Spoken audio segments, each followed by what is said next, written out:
turn in your Bibles, by the way, you can go ahead and do so. We're going to go to Genesis, or Barashat Kaf, or Genesis chapter 8, verse 20. So I want you guys to say amen, so God will say I'm with you. Once again, pray for you guys are having an excellent day.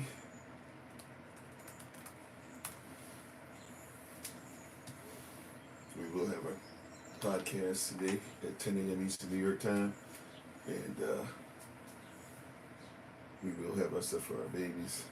Supposed to be having we might just do it for everybody this time and then start having a smaller meeting, but we're supposed to have a meeting for those interested in helping out or even participating in Feast of Tabernacles, so we should have that info for you all very soon.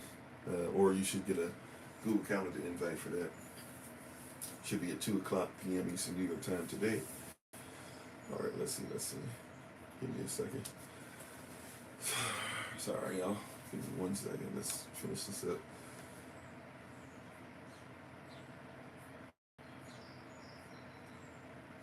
Also, too, tomorrow is going to be our Q&A. So feel free to join us tomorrow for Q&A.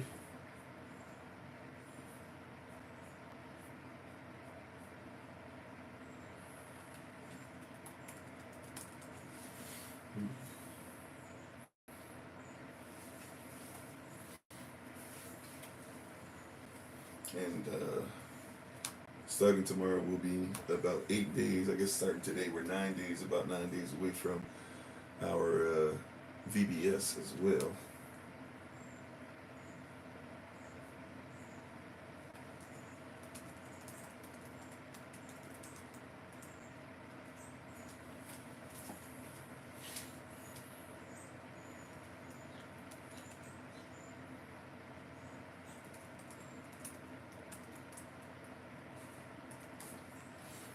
Okay, I think we're about ready to go.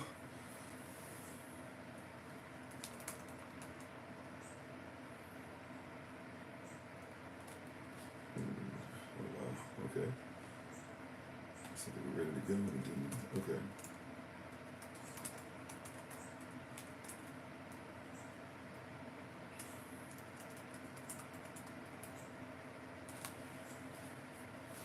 Okay. All right.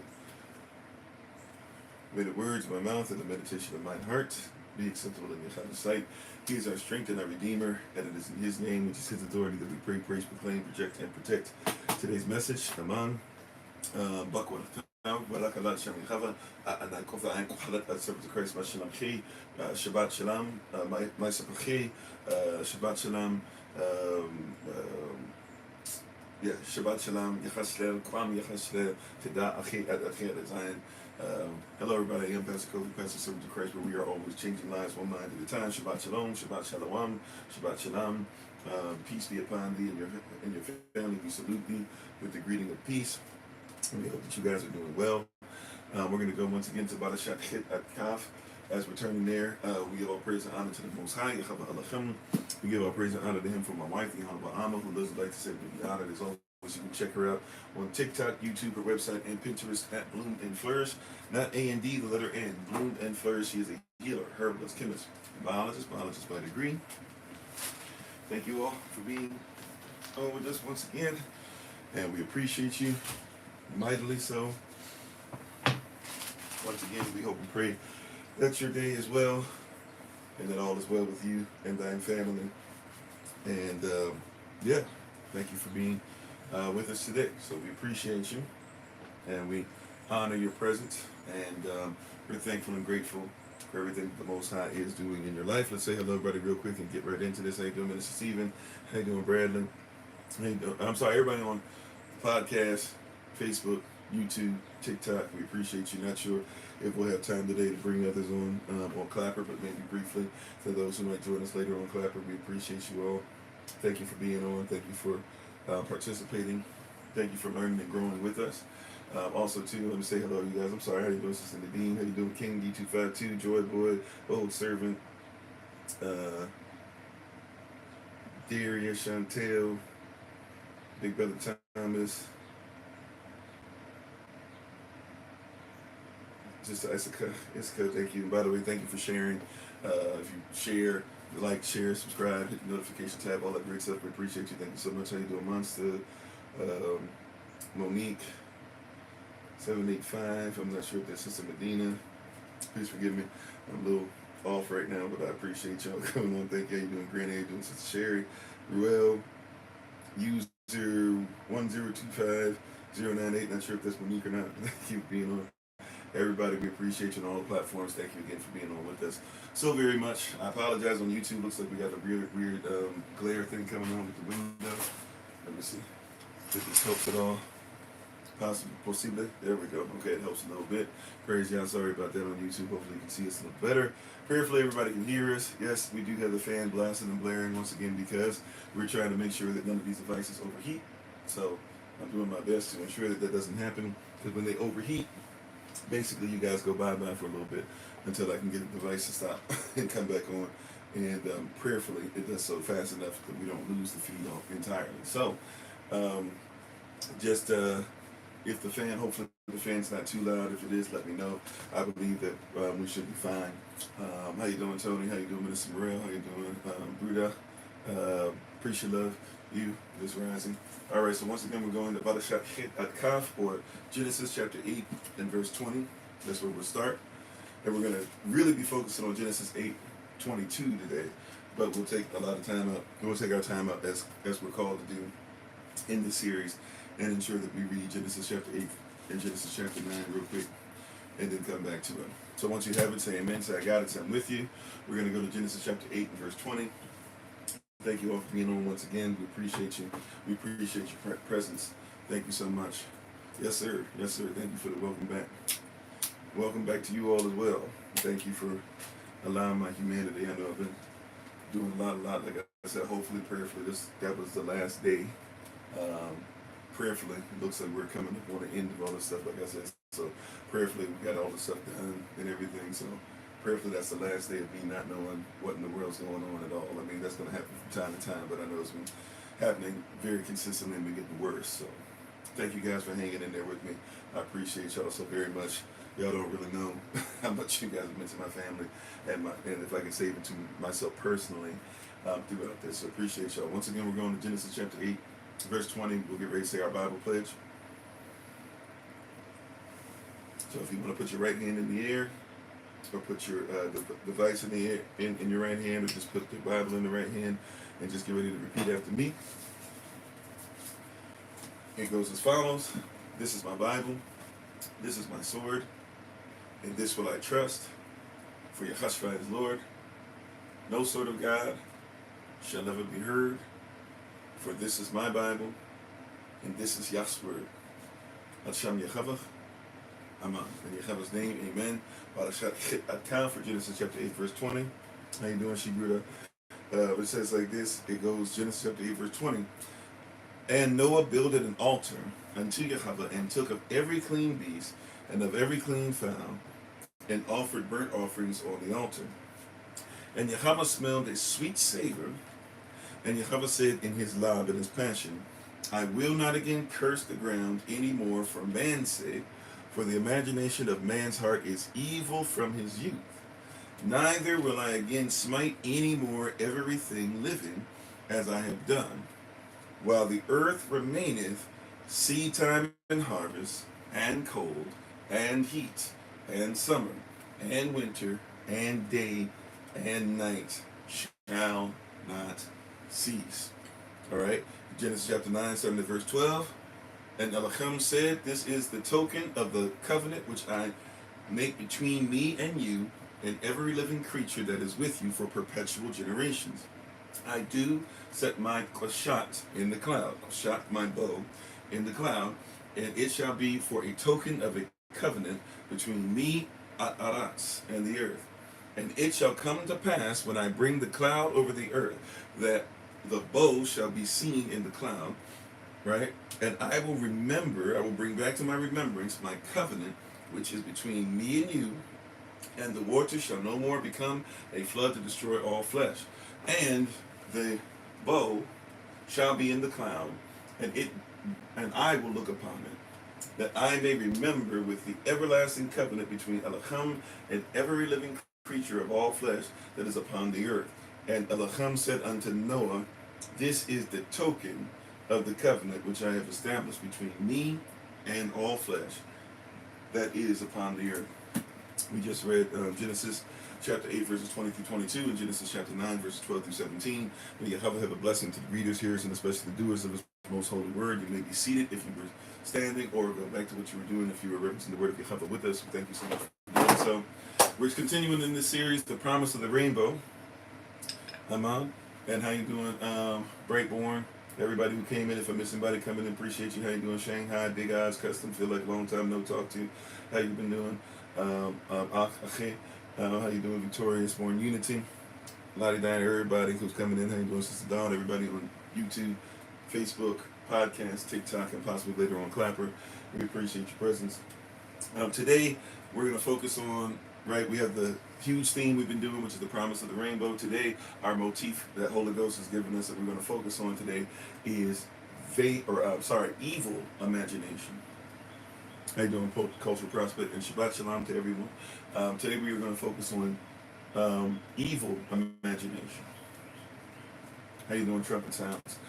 Evil imagination. We get this from Barashat Kaf Aleph, or Genesis chapter 8 verse 11, where you will see very clearly that Yahweh says that the imagination of a man's heart is evil even from his youth.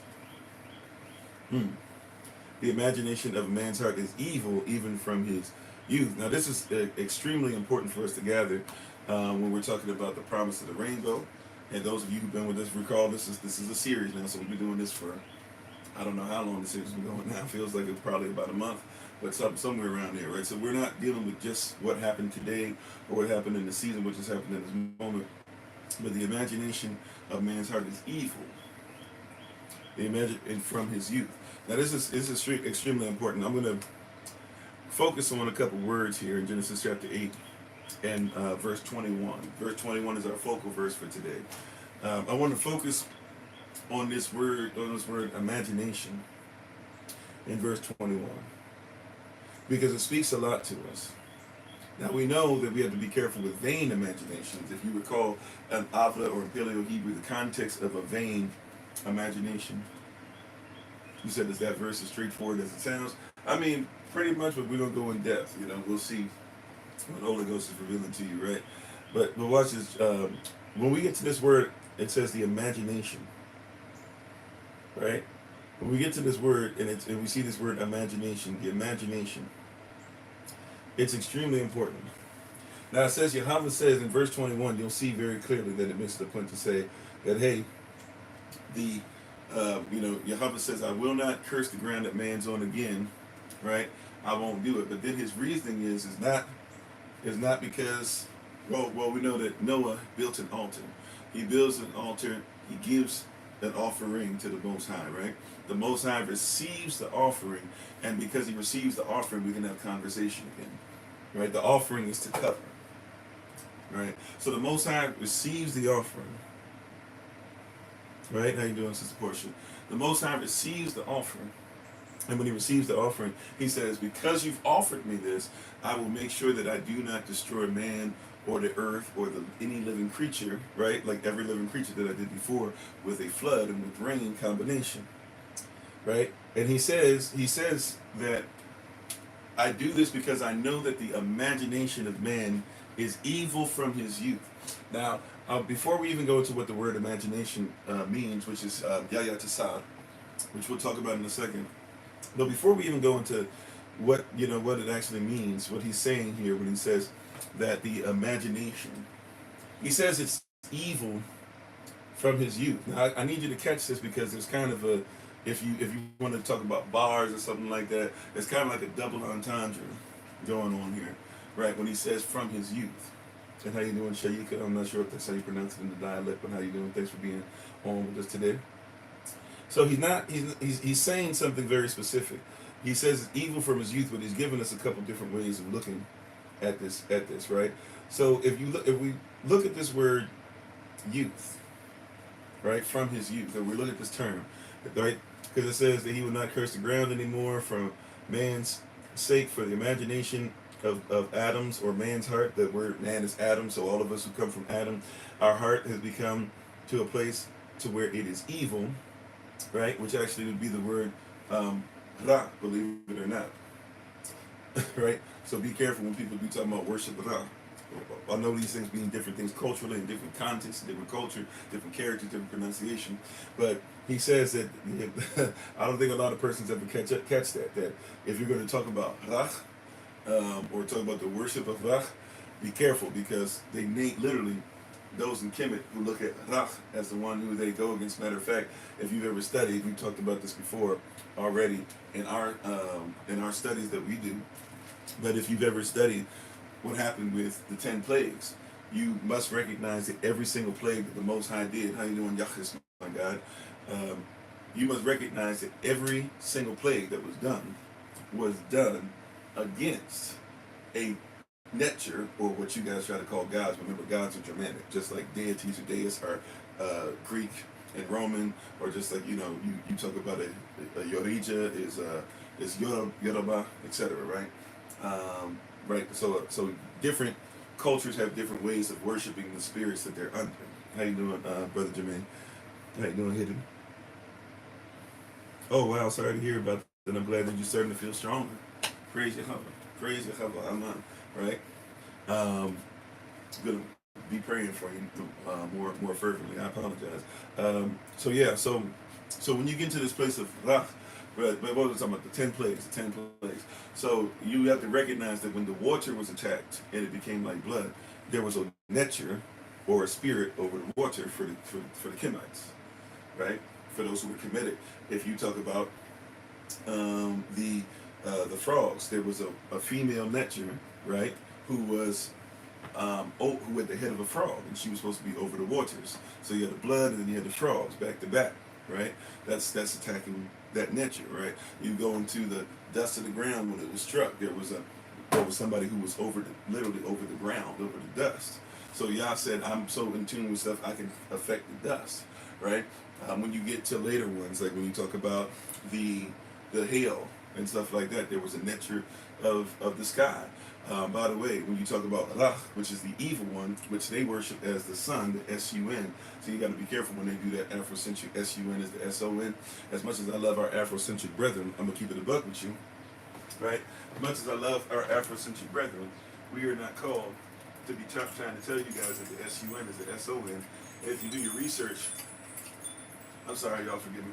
If you do your research, you'll discover very quickly that the S-O-N is not only not not the S-U-N, but the S-O-N and the S-U-N that comes from Roman Catholicism. That doesn't come from us. That doesn't come from the Bible. That doesn't come from Afrocentricity. Even in Kemet, Ra, right?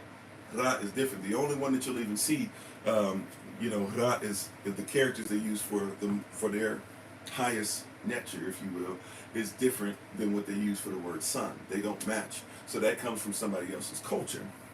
And you have to figure out how they did that, why they did that, the etymology of it. We don't care to study our culture, and we don't care to study things, even when it comes to Eurocentricity, Afrocentricity, biblical theology, canon, proper belief system, etc. And since we don't really care to do the research and put in the work, we oftentimes fail in what Yahweh wants for us, right? As far as our study. Now that being said, though, praise Yah. All right. That being said, so what do we? So when you get to the two last plagues, right? We're going to set this up correctly. I know we don't have as much time as we normally do. I know tomorrow is Q&A, but I just want us to make sure that we're on the right path, and then we're going to be able to catch this word that Yah has for us for today. Right there, Rabbi Hakodash has for us today. Oh, thank you. Appreciate that, Jacob. Appreciate you. So, the 9th plague and the 10th plague, what are they? Anybody recall what the 9th plague is out of the 10, and the 10th plague out of the 10 are? How you doing, Brother Yosef? Shalom, peace. Anybody know and recognize what the 9th plague and the 10th plague are?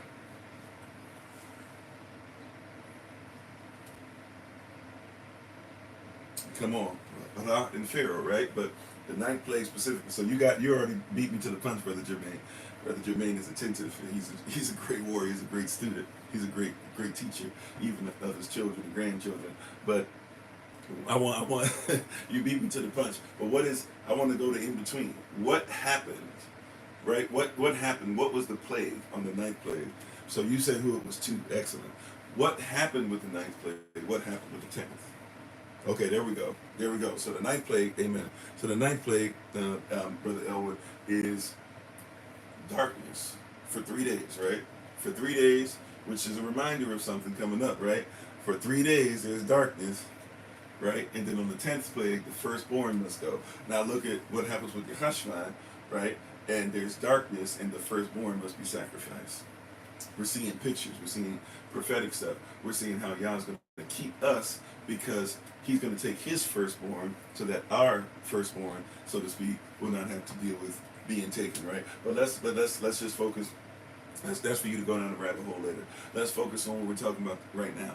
So the ninth plague is when there were 3 days of darkness, and the 10th plague is when the firstborn is off. Now watch this. The ninth plague is because is that who? The sun. The sun is who? Evil, which is Ra. Right?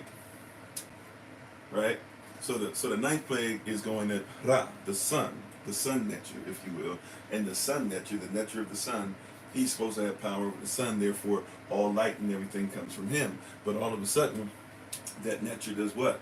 That nature is defeated by Yahweh when Yahweh himself blackens out the sky. Correct? When Yahweh himself even blackens out the sky, we can see clearly that he is stronger than the nature. Remember, Moses asked, what is your name that I might tell your people? Because I'm going back, and our people, your people, have been taught that their natures are all that there is, because their natures must be over you since you've allowed us to be enslaved. So now you're coming back and you're saying you're going to be stronger. Go tell me your name. And he's going name for name, authority for authority. Elohim against nature. Elohim against nature. 10 times that happens. So in the ninth nature, the ninth plague is against this nature who is Ra, who's supposed to be the one above everybody. Supposedly.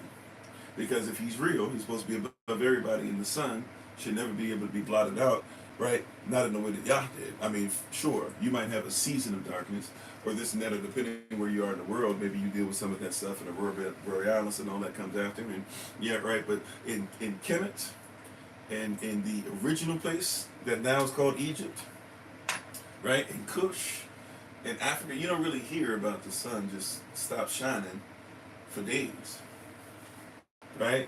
Like it's the middle of the day. It'd be one thing if it's nighttime, it'd be one thing if it's cloudy, but no clouds, no nothing. It's just dark for 9 days. I mean, for 9 days. On the ninth plague, it's dark for 3 days straight, right? So Yah makes it a point, and we know that Yah had the power because what does Pharaoh do? Pharaoh has to call in. He has to call in Moses again, and he has to say, okay, Yahweh is stronger even than Ra. How you doing, Sister Judy? He has to call him in and say, okay, Yahweh is even stronger than Ra, who is our head, right? Now, Ra to us means, what does Ra mean? Alpha in Paleo Hebrew again? Ra means evil. So their head is evil. The head of who they are is evil, right? Their highest form of worship is evil. Catch it now. Don't miss it. Don't miss it. What are we talking about today in this series called The Promise of the Rainbow? We're talking about evil imagination. Their imagination, we're going to go over what this word imagination is in a second, but their imagination is what? Is evil. The head of their imagination is evil. The head of their culture is evil. I'm saying it for a reason. You're going to catch it when we finally get to the cultural part. I'm sorry, am I freezing for everybody on TikTok? Am I freezing for everybody? Are we all right? The head of their imagination is evil.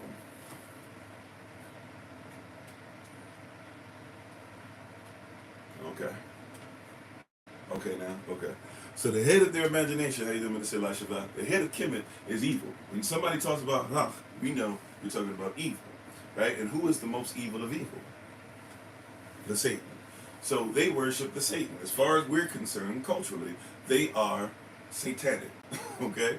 I know we want to be in everything commitment, so this is when it gets tricky. But people say, well, why do you wear ankh? And why do you do this? The ankh itself is not the Satan. But if I manipulate anything to worship the Satan, then it is, right? I can wear a ring. If I want, I can start telling you that this ring, you're right, is that I believe it has power to be able to be given to a demon.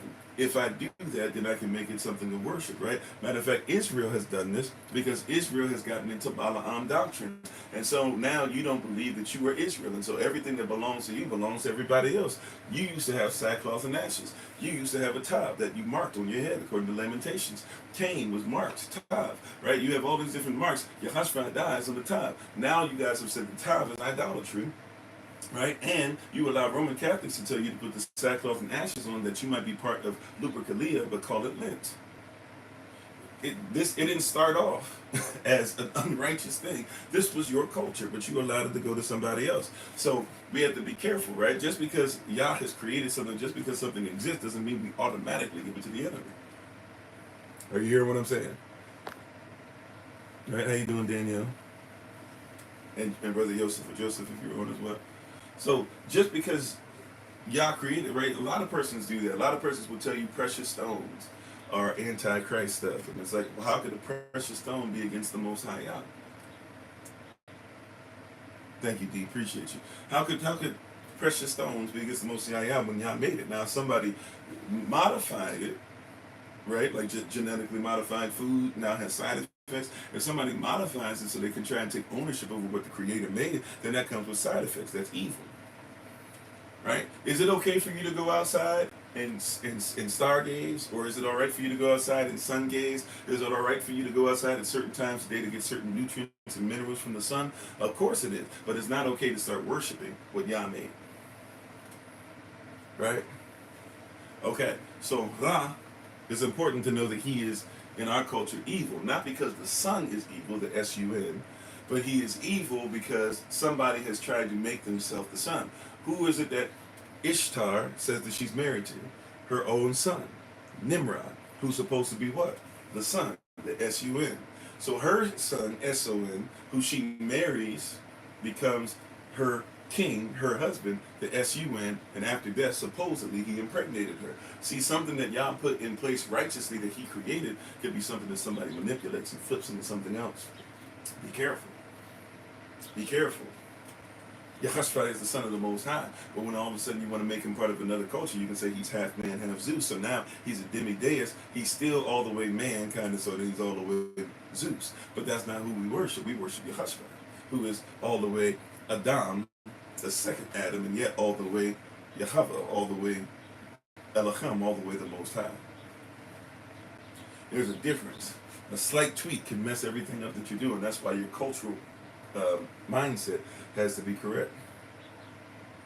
Right? Alrighty. Okay. So let's keep on going. So we have Ra is the 9th plague. He's taken out. It's pretty clear. He's not real. He's not over anything. But then the 10th plague, as Brother Jermaine so eloquently got us there, the 10th plague, remember, is about the worship, is about the firstborn of anybody who won't put blood on the doorpost. And Pharaoh has decided after the 9th plague, see, here's the context. After the 9th plague, where now Ra has been attacked. Right? Ra, their most evil one, the one who they worship, the one who you can't come against, the one who allows them to portray things and do the evil that they do. He has been defeated, obviously. He has been embarrassed. And who is Pharaoh supposed to be? How you doing, Sister Deja? See, this is what we miss. Pharaoh is supposed to be the son of Ra. He's supposed to be the S-O-N, who's one with the S-U-N. You see that? Others are trying to trick you and manipulate you. Yeah, Pharaoh's supposed to be. And I speak as one who's part Kemetic. Pharaoh is supposed to be. We denounce this. You can't be in the kingdom and not denounce it. Pharaoh is supposed to be the S-O-N, who's the same as S-U-N. He's supposed to be the manifestation of Ra on earth. Just like popes try to say they are the Vicar, talking about that they are Vicor, please forgive me, I'm saying it wrong, but they're supposed to be the ones who are the embodiment of Christ. Literally, every pope is supposed to be Christ on earth. That's how he's your king. That's how they work it. Well, they got that from the Kemetic folk. So Pharaoh is supposed to be what? He's supposed to be Yah on earth, or supposed to be Elohim on earth, but he's not our Yahweh, he's not our Elohim, he's their Netter, he's their Ra, but Ra, who's supposed to be his father, and the one who's supposed to be giving him his power, was just literally attacked, and the one who's supposed to be Ra on earth, his version in heaven, his father, has been eradicated and messed up so bad that he had to tuck his tail in between his legs and talk to Moses and beg for Moses to allow his children, right, the children of Kemet, to see the light, because where we were, wherever Israel was, we were seeing the light. We're supposed to be the ones enslaved, yet we can see the light where we are. Somebody catch this. Don't miss this word today. Don't let this go over your head, right? This, or don't let it go past your heart. Don't let it go past your senses. Rather, make sure that you're digesting this today. And if you got to go back to the recording, go back to the recording. Do what you got to do. But we can't miss this. Where we are, the light is.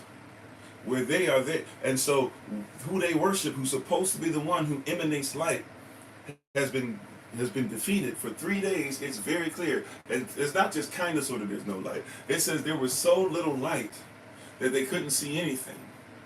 Now I'm not sure if this is what happened, but this might even be to the point to where Yah might not even allow torches to work, because whatever's going on, it says it was so dark and it was so decrepit, or maybe it was so dark that the torches didn't even matter, but it said they couldn't see, they couldn't move.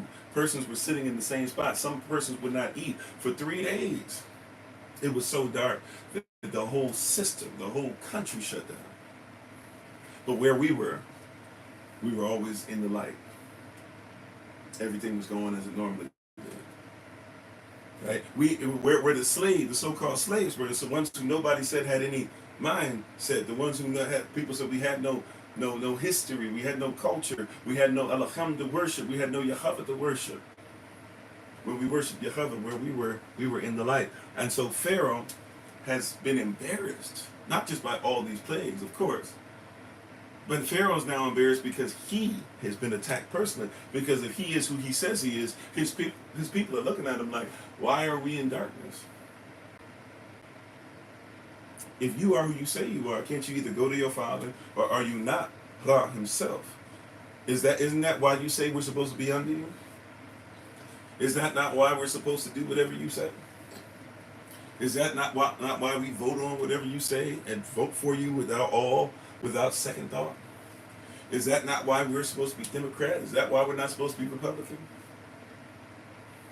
See, it's not always just that the Most High will bring all darkness to light. Sometimes he'll let those who are in the dark, let those who swear that they are who they say they are, he'll let them stay in darkness long enough. And he'll let you stay in darkness long enough with them to where you have to start questioning your position, right? And some of us who are but those of us who are separate, even those who are looked down upon as nothing but slaves, and you have no history and all that, he says you will find the light where you are. Oh my goodness.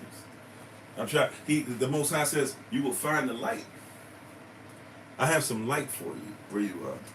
Right? Everybody's saying you locked up, you shackled, you have no history, you're not smart enough. Look at what happened to your people. Look at this. You say that you're sovereign, blah blah. Nobody's listening to you. You don't have enough views. I mean, there's a whole bunch of reasons why everybody says that it's okay to go ahead and dismiss the people of Yah. But stand on your square and stay in position, and do not allow these cats to get you off of what Yahweh says.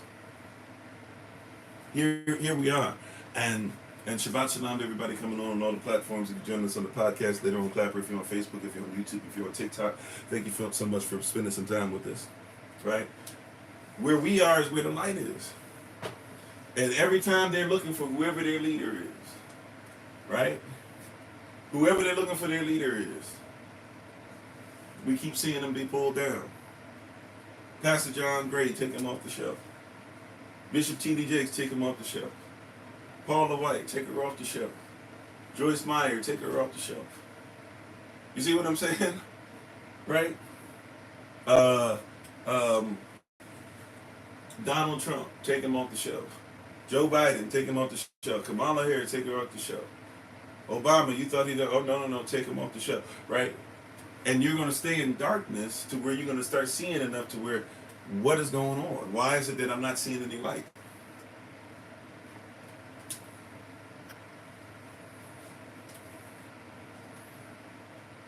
Yeah, we locked in, they know. Come on, right? Why we see them on the show, or why do we have them on the show? Why are we looking up? So the people who are in Kemet supposed to be the world power, if you will, and they're like, but you can't give us light. We got to go back to the basics. You can't even give me the basics. I need light. My food needs light. My skin, they're Kemetic. They're extremely dark-skinned persons there. Not everybody is extremely dark, but let's be honest, most of them are going to be extremely dark-skinned. They're called even by others the persons who are blackened by the sun. They call themselves Kemetic because to be Kemet literally means that they are of the black sands, because they believe they came from the earth, just like we believe we came from the earth. They had a belief system that said they came from the earth, and they said they came from the blackest of sands. This is why when it says that our Messiah is hidden in Kemet, you should take note of that as far as something to tell you that we can't be just rosy cheeks out here. No offense to those who are rosy cheeked. I'm just saying, we ain't gonna be rosy cheeked up out here because our Messiah can't hide into a place where everybody's looking way darker than my hair is, and be out here looking, looking like he's, looking up out here looking like Cesare Borgia. Just saying. So, how you doing, double OG, triple OG, Brother Charles? So, here we go where we have Yahweh. And Yahweh has came and he's come at Ra, the ninth plague. And so, now the Ra on earth, the Pharaoh on earth is upset. Because he's supposed to be, now he's been attacked. So what does he say? He says to Moses, you know what, I'm tired of this. And thank you for the love. How you doing, Kim? He says, I'm tired of this, Moses. You know what's going to happen? You know what is going to happen? I am going to do what my father did to you all. He obviously messed up. He missed one when he didn't get you. So this is what I'm going to do, and I'm going to allow your people to see it. Since you're going to come and you're going to embarrass me and make me look a certain way, how you going to pick it? He says, I am going to go ahead and embarrass you. This is what I'm going to do, Moses. You ready? He says, Moses, I am going to take out every firstborn. Moses pauses because he says, Pharaoh, you don't even realize how much you messed up. Because Yahweh told me, whatever you say against us is what is going to happen to you. Right? And you got to catch that. See, a lot of cats are out here, whatever this person says, or they say they're going to do this, if we don't worship these persons, if we don't vote this one in, if the school system doesn't see us doing this, if I don't do this as far as the job says, if I'm blah blah, but no, their head, their Ra is evil. They're in darkness, and we are in the light. And when they try to come and they speak something over us, they're speaking it from a place of jealousy. Esau, you gave the birthright up because you couldn't handle being hungry. But not only could we handle being hungry, we said not only could we handle being hungry, we'll feed you, and we'll feed you, but if we feed you, then we deserve, or at least this is, you can take this as is, right? But you can say, if we feed you, we'll feed you, but only if you give up a birthright, and if you were crazy or foolish enough to give up the birthright, it shows that the birthright was something you didn't deserve anyways. I'll leave that there because some persons don't like what I'm saying. I'm just being honest with you. If somebody said that I'm going to be a billionaire, and one day I'm out here and I'm just sitting up there and I'm like, man, I haven't ate all day. I'm hungry. And somebody comes up to me and says, well, shoot, I'll give you something, but you got to sign away the billions that are coming to you when you come of age. And I say, man, yeah, I'm hungry. Whatever, give me the piece of paper. I'm just saying, I don't deserve billions. I'll leave it alone, though, right? Somebody might not like that. I'm just saying sometimes we make decisions. Praise Yah for his mercy. Praise Yah for who he is. Praise Yah for his grace. Because if it was not for him being merciful and giving us a chance, there's a lot of things that we signed over, not because we were ignorant, but because we were hungry, that we couldn't take fasting for a little bit and take letting go of things just for a season so that we can go ahead and get what he really wanted for us, right? And we do a lot of that stuff where we give up too easy. And when I say give up too easy, some of you can't last 2 days, but Yah might want you to last 20 years. He might want you to go 20 years through something. He might want you to go through 40 years or something, but the promise is still yours. But we have no dedication. Sometimes we have a lack of heart.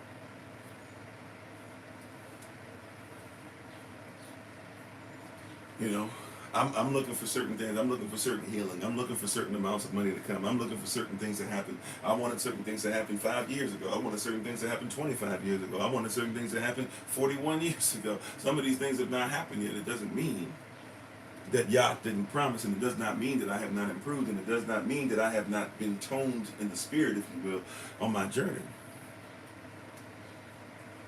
Hallelujah, somebody.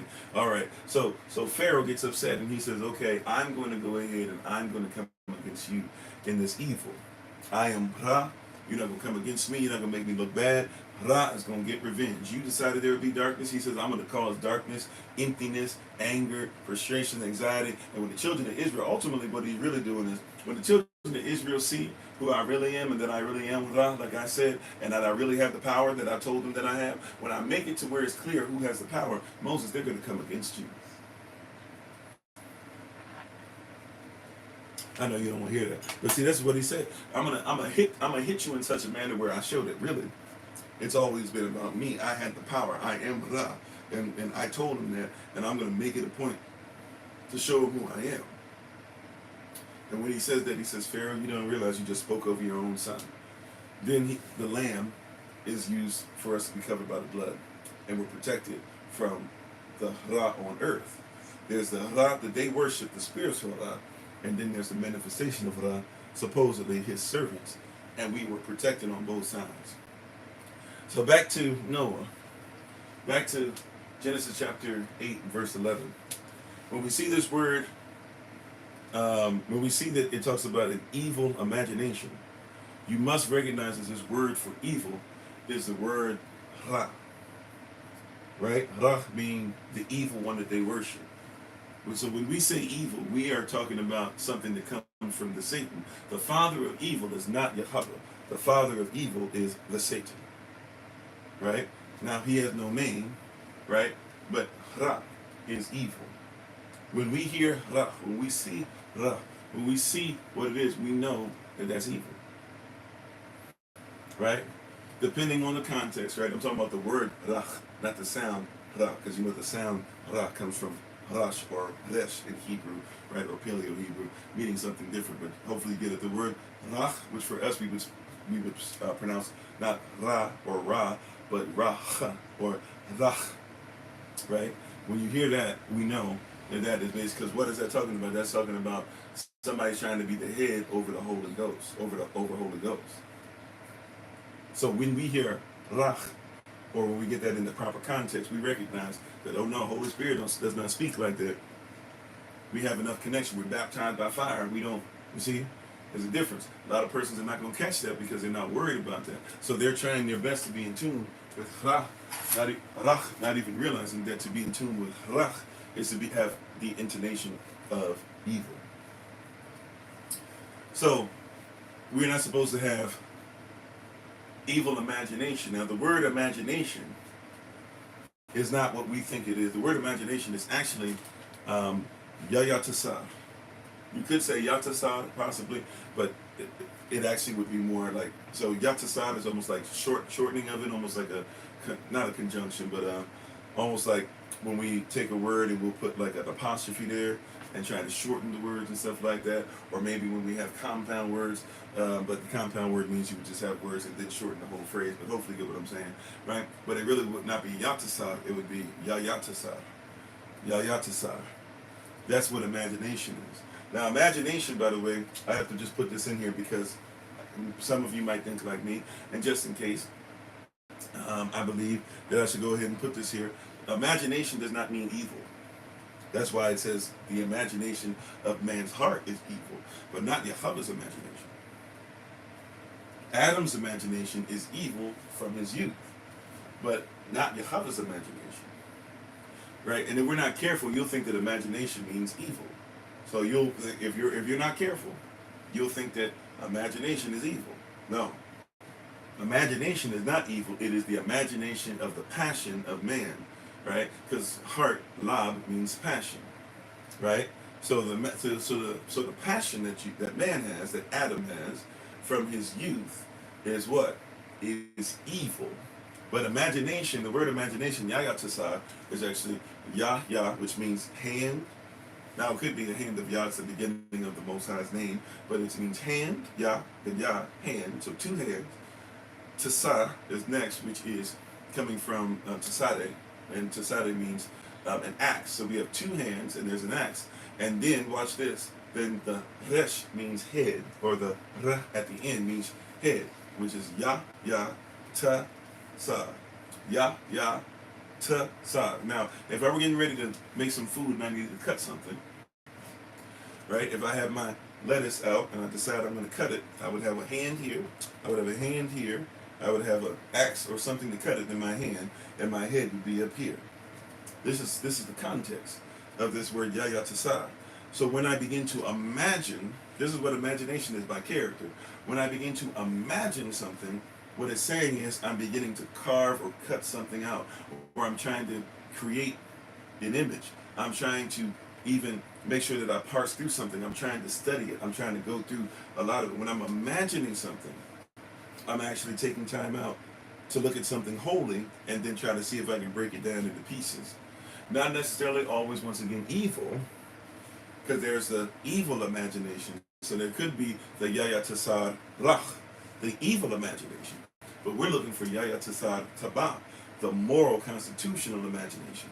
See, I can be imaginative, but what is the context, or what is the source? Who is the Abba? Who is the father of my imagination? You can imagine proposing to your wife, but depending on the source, it could be jacked up. I mean, you could imagine the proposing of your wife. What's her favorite food? You're eating on a nice ship somewhere out in the waters, and all of a sudden you get down on one knee right when the moon hits, and you have it set up to where persons are playing music and playing her favorite song, and as you do so, everybody claps, and you even have family invited that she didn't even know was there, and next thing you know, it's to become a celebration. I mean, that's an awesome imagination.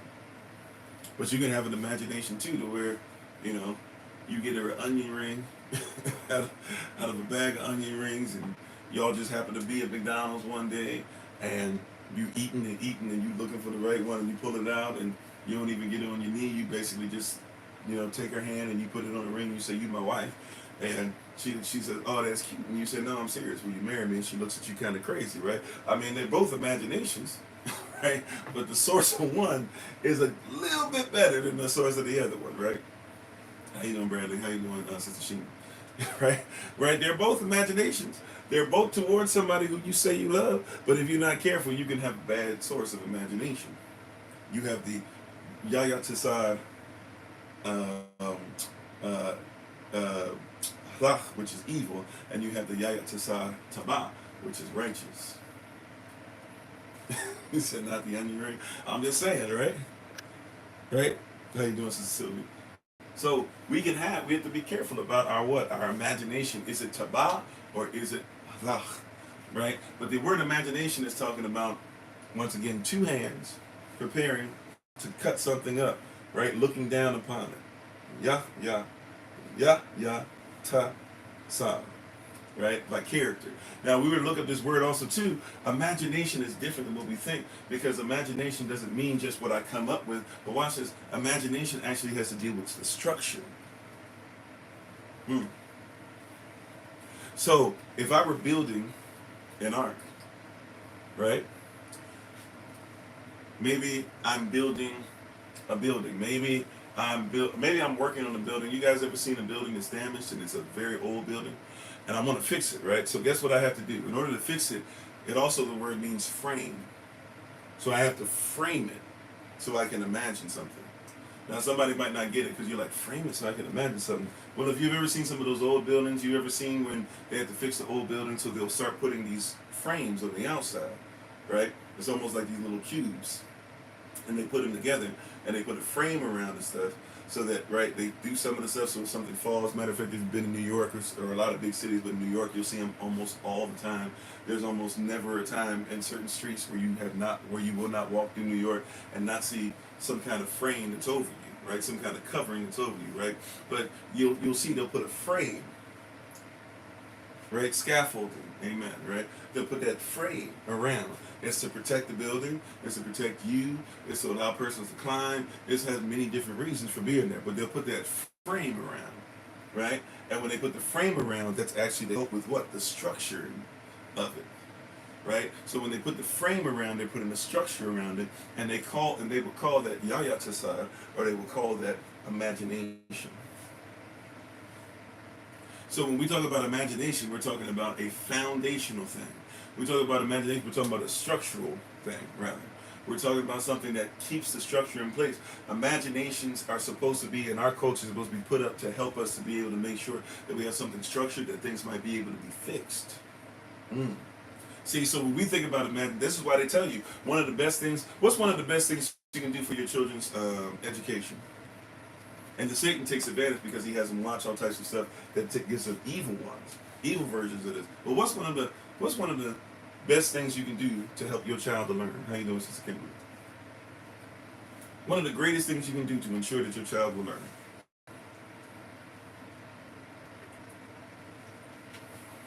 Watch this. This is simple. Yeah, use their imagination. Let them play. Let that boy go outside. Right? Let that girl go outside. Play tea party with your daughter. Yes, even the fathers. Get down there. You ain't got to put no fingernail polish on, but you can get down there and act like you're just sipping some tea. There ain't no water in sight. There is no tea in sight. There's no liquid in sight. Them cups is dirty. You don't even want them to get near your lips. But guess what? Imagine with your baby. Why? Because when your baby girl is saying, Dad, do you want some tea? Mom, do you want some tea? And she's doing things properly, you can sit there and you can teach her. You can teach her how to interact. You can teach her what is so-called ladylike and what is not.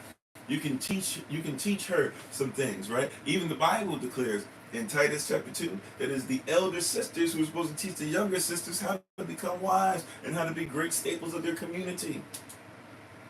How you doing, Sister Donna? Right? Yeah, you can do this through imagination. You're setting a structure. The games that your child plays are supposed to be structural. If your child rides their bike, Solomon rides his bike. I got him a bike on purpose, way too big for him.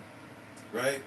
I was asked, should we get this, should we get that? I was like, no, get the bike that's bigger. Why? Because I recall what it was to be a child, and when I got a bike that was bigger, I learned how to ride the bike, but I also had to learn different things. I had to become stronger in different things. I had to become strong in different ways. I had to make adult decisions on the bike. I had to learn what gears actually do. So in order for him to be a little stronger in certain places, I was like, go ahead and give him the bigger adult bike. I got it to him for him because it's going to help him with his structure. Therefore, he's going to have to imagine things in order to ride the bike. We think imagination means that we're just coming up with fables. That's the world. We imagine things to cause things to come into manifestation. That's why you should be careful what you name your child, because whatever you name your child is what you imagine your child being. That's the structure you're putting in place. That's what you're carving. That's what you're cutting. That's the yaya tasar, is the imagination. But we have to be careful because we can't go off of just our own imagination because we come from Adam. We come from the first man. And the first man decided to go ahead and follow the imagination of his own heart. He didn't want to follow Yahweh's and eat of the tree of life and be perfect forever. He wanted to follow his own path and try to figure out things on his own, which really he didn't realize was, once again, who was the head of their evil? Rach, who is what? Just a manifestation of the serpent, of the devil. So since he wanted to follow the devil and not follow the Most High, we come out of that. And so I can't just take my imagination for what it's worth, because Yahweh said, look, I've got to give you the rainbow. The rainbow is going to protect you from yourself. It's going to be a sign that you should be taken out. Why? Because remember, the rainbow is not the promise. Right? If you recall, a promise is the offering. Right? I offer you something. That's a promise. If you will do something in order to get the promise, that's covenant. Right? The promise is given, you receive, you give something back, they receive, right? That's promise and covenant. But in between, the rainbow is the oath, it is the oath, it is the token. So it is the symbol. The rainbow is not your righteousness, but the rainbow is a symbol of something. What is a symbol of? Yahweh says, whenever I see the bow, and whenever you see the bow, we should have an agreement that goes something like this. Whenever I see the bow in the cloud, I will remember, bring back to my remembrance. Whenever you see the bow in the cloud, it will bring back to your remembrance that you in your evil should have been wiped off the planet. However, since you were not wiped off the planet, oh my goodness, hallelujah, somebody.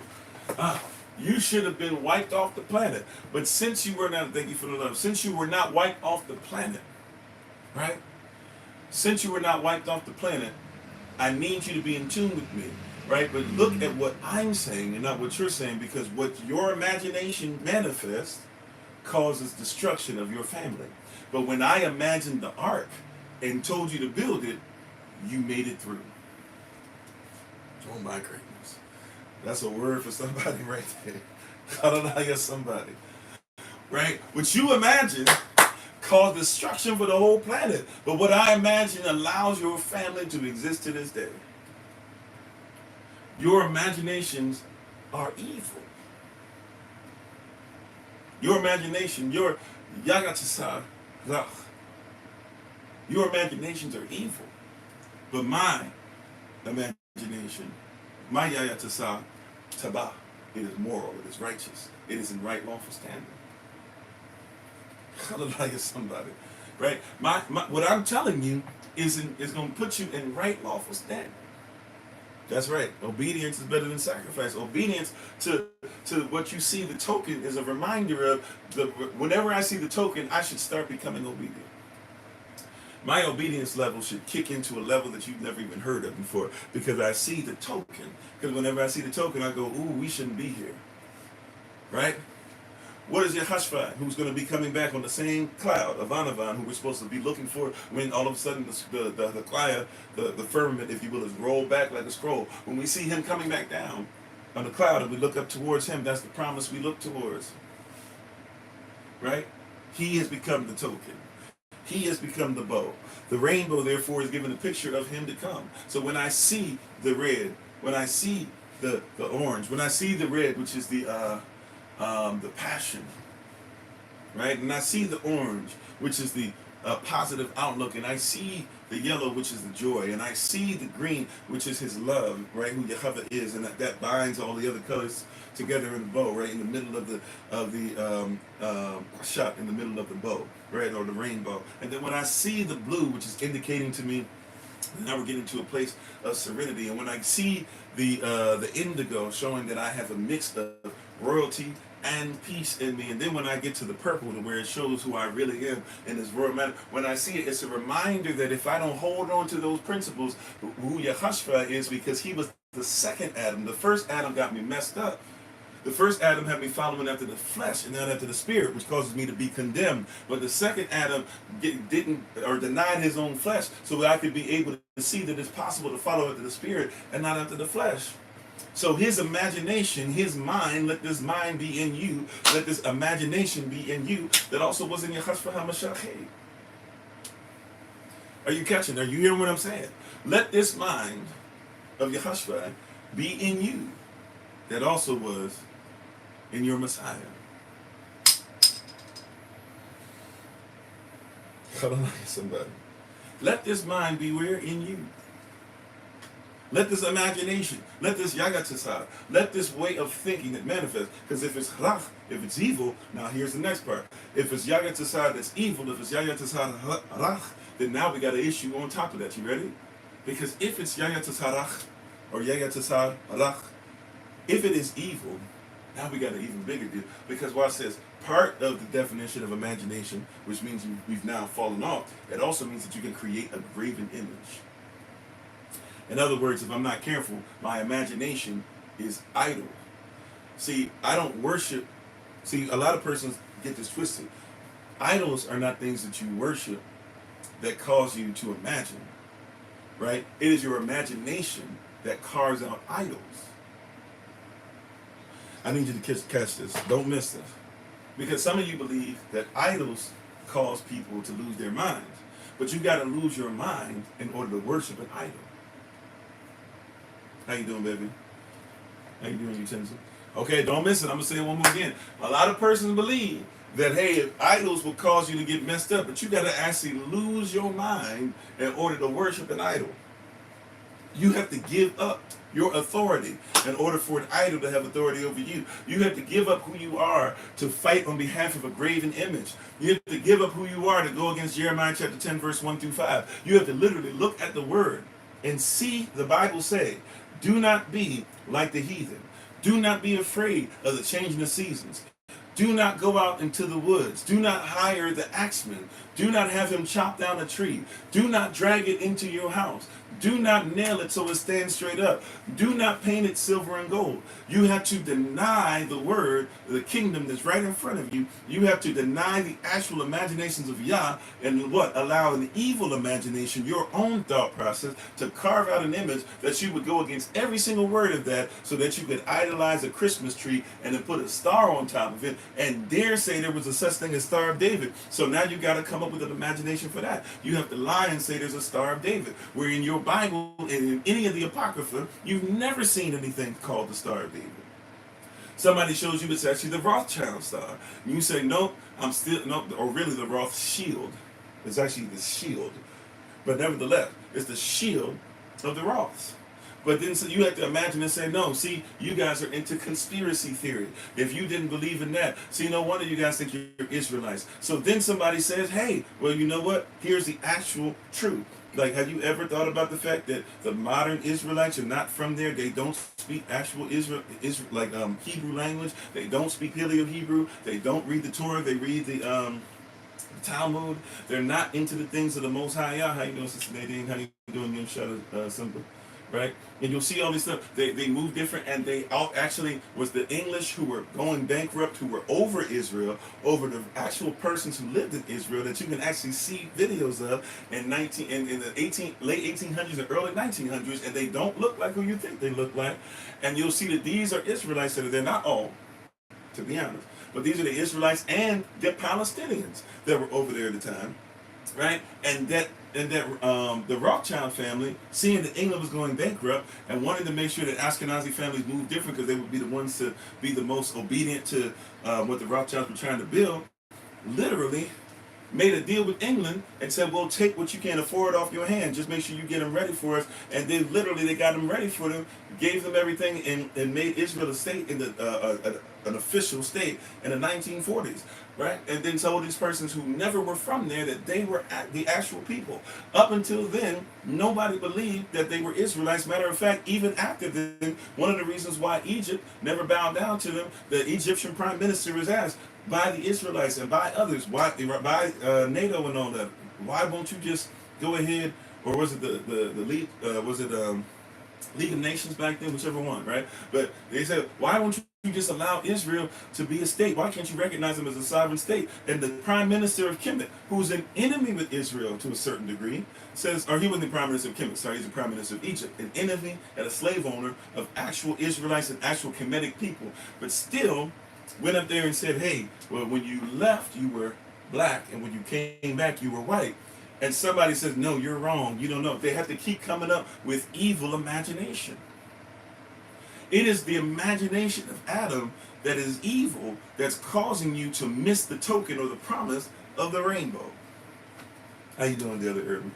Are you catching what I'm saying? It is the evil imagination. Imagination does not mean evil within itself, but the imagination can become evil, and you can have to carve out these graven images and start worshiping things that don't even look like the Most High. That's why the Most High is like, don't get caught up on the graven image. Not because it's not true that you can say that Yehoshaphat had the color of brass as if it was burnt in the furnace.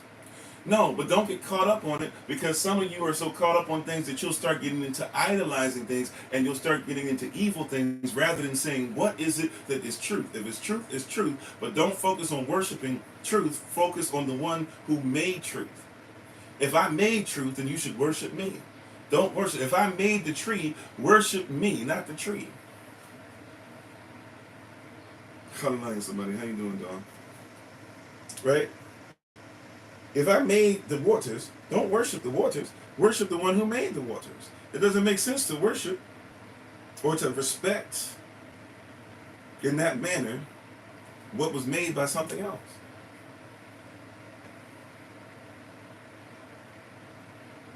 This is why those, if you notice even with Yehoshaphat, and this might be confusing to some, when I say it the way I'm about to say it, it is what it is, right? But this is why when it comes to worship of Yehoshaphat, when he was on the earth, there are times that Yehoshaphat allows worship of him. Have you ever noticed that there are times that Yehoshaphat, the Messiah, he allows persons to worship him, and there are times that he says, don't worship me? You ever notice that? Because depending on what side of the fence you're on, you're going to say it's only one or the other. But there's actually, he does both. If you read the scripture, you'll discover that there are times that he lets persons worship, and there are times that he does not. Now, if you do the research, you'll discover that he does not allow the worship of him when persons are trying to worship his flesh. When they're looking at him as only a human and trying to idolize the flesh, he says don't worship every time. Very consistent. However, whenever anybody recognizes, wait a minute, you're the Messiah, or whenever anybody recognizes you're the only begotten Son, or when somebody says, oh wow, you're one with the Father, when they say things like that, he doesn't stop the worship. If you recall Thursday, if you recall Thursday, we were talking about how he was Pontius Pilate was the only person that Yehoshua talked to. Amen, Brother Charles. Right? He's Pontius Pilate, the only one Yehoshua talks to the whole time. And only begins to talk to him when he says, hey, they tell me you say you're a king. Immediately starts the conversation. Why? Because you are addressing me as who I am. Right? When they put down those things, said Hosanna in the highest, when he was walking through, that was because they believed that he was the king, he was the Messiah, he was the one who was powerful enough, he was the most high on earth. It came specifically for his family to ensure that Israel would be out of the clutches of Rome. And he did to a certain degree, but we didn't comprehend how. When he was so Yehoshua has no problem when you worship him, but don't worship his flesh. This is when we get it twisted. The Messiah doesn't want you to worship his flesh. Because even his flesh, as great as it was, guess what? Even his flesh that never took on sin, at one point it would take on sin for you. And then he would get a new flesh, a glorified body, in which he would return. And then he's going to come again. Right? So, if he's going to do these things, don't get caught up on the temporary. Right? As much as I'm starting to finally love how I look and who I am, and starting to think that it's possible for me to even think of myself as handsome and all these different things, and I believe I am now. It's taken me a long time in life to get here. And even with the stuff that I'm appreciative of, or appreciative, I'm gonna get it together, Buddha. You know what I mean, right? But I'm excited about it, growing in, and thankful for it, and all those things that are happening,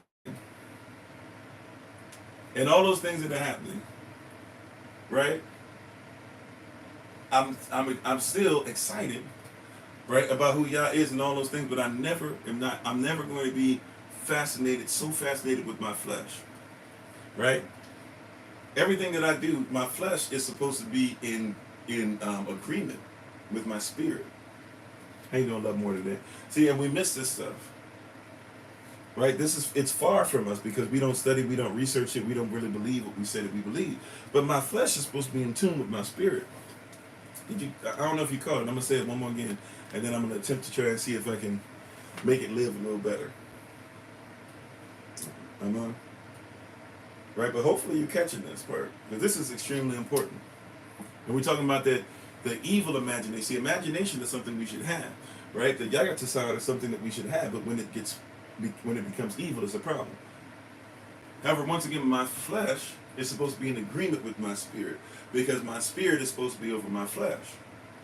How you doing, Brother Raj? The big problem for us, though, is that our flesh disagrees with our spirit because we don't even know what we're supposed to do with our spirit, let alone the soul, the nachevash, that is supposed to connect the spirit to the flesh. The lavak is supposed to be connected to the flesh. Right? So watch it. What do I mean by this? My spirit is in charge of my flesh. And they should be in agreement. It should be. That's the way it's supposed to be. So, why do I have locks? Do I have locks because I worship the flesh? Let's get into this stuff. See, we got to see this stuff, this scaffolding, this structure, this imagination. Why is it that I have locks? Right? First of all, you can be an Israelite without locks. Don't get it twisted. If you cut your hair, it's fine, right? But the locks are for a promise. I made a particular promise. I just don't have them. If you want to wear them for style, that's cool too. But I'm just saying, I personally have the locks because I made a promise, right? So my locks, I'm asking Yahweh for something, and Yahweh told me, well, keep it locked in, right? and be locked in with me. If you say you want this, and this is what I want, and we went back and forth. So this is a promise that I've made. Okay, that being said, my flesh reflects the promise. See, we mess it up. We reverse it. My flesh reflects promise. Right? Now, obviously, you can see it's not perfect. I got some little stuff, some imperfections, some black things from the past and all that stuff. Right? But for real, my skin ain't that bad. Right? I've been eating healthier for a long time now. I've been healing of a lot of different things. You can see certain things that have changed in my lifestyle and my body and different things. You can see that I have clearer skin than I used to have. It's smoother, all types of stuff. Or I need to get back into making sure that I'm bathing in the butter as I used to and everything. I've gotten off track somehow on that lately. But I do certain things or whatever. Why? Because I asked Yah for 150 years. And I'm asking him to go outside of the norm. He said the average for us should be 120. How you doing, Mr. Shante? Right? You said, what is my opinion on Islam? I don't have an opinion on Islam. I might have an opinion, but I try not to opine. If you're saying, and that's a very vast question. If your question is, I'll put it like this to start off with. First of all, if it's the actual Ishmael, or if it's even somebody trying to get back to what Ishmael actually believes, Ishmael is my brother, first and foremost. So I think if we start off brotherly, even if it's a brotherly quarrel, we'll get some things together, right? But as far as my love for them as human beings, that's there. But now we got to get into is what they're saying accurate about the kingdom or not, and that stuff I don't know if I have time to talk about today, right? But thank you for being on. We're talking about the part. Now tomorrow, I don't know if you have time, but tomorrow we're actually going to be doing Q&A on this platform, on these platforms. So if you'd like to join us tomorrow, you can feel free, right, to ask the question, and I have no problem going into it. Matter of fact, maybe if somebody can remind me tomorrow, I'll try to go into it no matter what. If I can remember, I'll try to go into that question no matter what, because that's a somewhat common question I get. Some might like the answer, some might not. Obviously, I'm still going to be focused on our canon and all those things, but yeah. But anyways, I'm sorry, where were we going to be at? I'm sorry. Oh yeah, so, hold on, where was I at? Sorry. Somebody help me out. Where was I at? Where was I going? Where were we at? And I got to finish this up because Minister Shantae's got to give us a word at a little bit at the top of the hour. Where are we at? Imagination. Oh yeah. So why do I have my locks? To that of Bangladesh. So why do I have my locks? I have my locks because of the manifestation of the Most High. Why is my skin better? Because I asked Yah for more years. So I asked Yah, so now it comes in covenant. If he already gave me his word and he said, hey, if you want more than what I gave you, you got to do this, right? Right now I'm praying that, that's what it is, but I know he doesn't have to go past his word. His promise is 120 should be our average. That's what he said until he come back. Technically 120 years supposed to be our average. But if that's the average, then cats be passing away at 50 and 80 and stuff, right? Maybe, I might be able to be the person to boost it back up on the other side. That being said, though, right, and I'm somewhat jokingly, I do really want 150. But at the end of the day, right, there's some things I would have to do. Right? Why is it that I wear the clothes that I wear?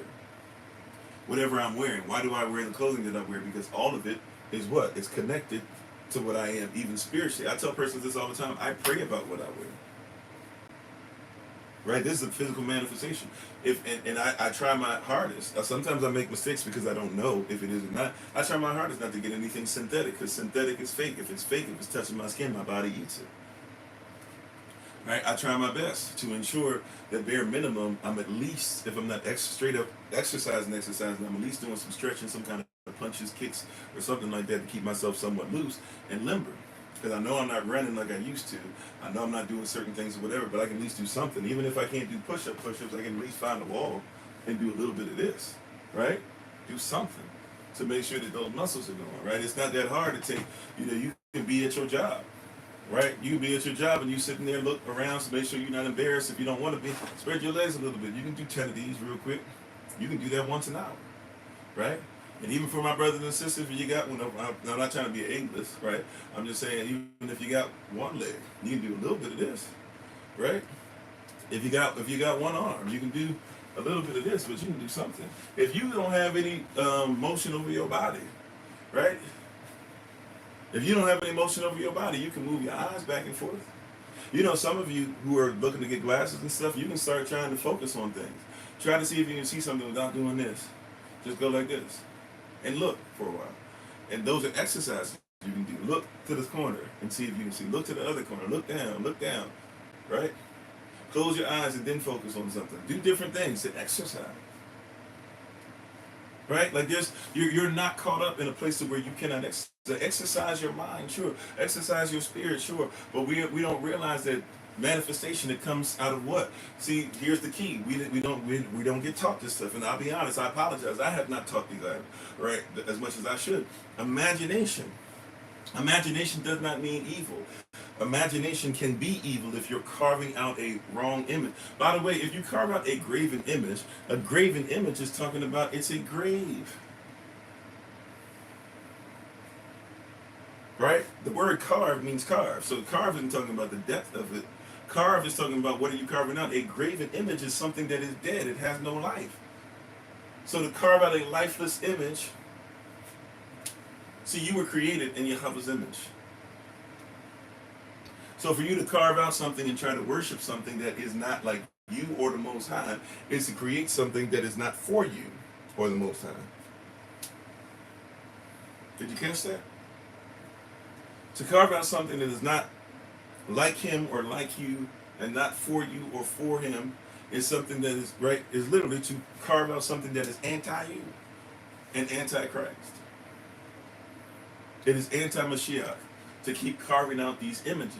Your imagination is the structure, is the carving. And if you're not careful, you will carve out a graven image. So once again, your imagination needs to come from Abba, the correct source, the correct father. This is why Yehoshua asks questions, and even him spoke up and sometimes straight up just says, you are of your father the devil. If you're of your father the devil, then everything that you carve up is from the devil. This is how a lot of persons get messed up. Maybe if you were doing some research, it'd be one thing, but let's be honest, y'all aren't watching shows like Lucifer because you're researching it. You're not watching shows like Lucifer and then praying about it afterward and saying, Yah, how can I teach my children not to do this because they're doing this in this program, they're going to spread it around. Right, let's be honest, you're not watching movies like Brave and going, oh yeah, I was just watching it because I wanted to see how a spirit can literally manifest and how they're trying to show us to be in agreement with stuff to where mothers can turn to bears and all this stuff and whatever and magic and witches and blah blah. And we can look at witches and say, oh, we're so thankful in Beauty and the Beast that a witch actually was there to teach a lesson. And we could be so thankful for stuff like Beauty and the Beast, you know, like bestiality and put that in our children and stuff. And I'm studying. We're not doing that. We're studying and we're going through evil imaginations. I'm here to tell you, a movie about a beast and a woman kissing, because I need you to comprehend this, especially if it's Victorian when it's written. Now you think of Beauty and the Beast only by the cartoon. Even that is wild. Some of you saw the Beauty and the Beast. Wasn't there a Beauty and the Beast television show for a minute or something like that? In the 80s and 90s or one of them? I never really watched one. I know they had something like that, right? The guy had the little face mask, nose thing, and then he had the makeup and all that on. And he was going out with some girl who was supposed to be like modern. Something like that. Right? But they're teaching the children bestiality. Let's just call it what it is. I know you don't want to do it, but that's what it is. Princess and the Frog. What is that? Don't be afraid of loving somebody who's lower than you. You can kiss somebody. Matter of fact, they're calling you the frog. They're saying that you.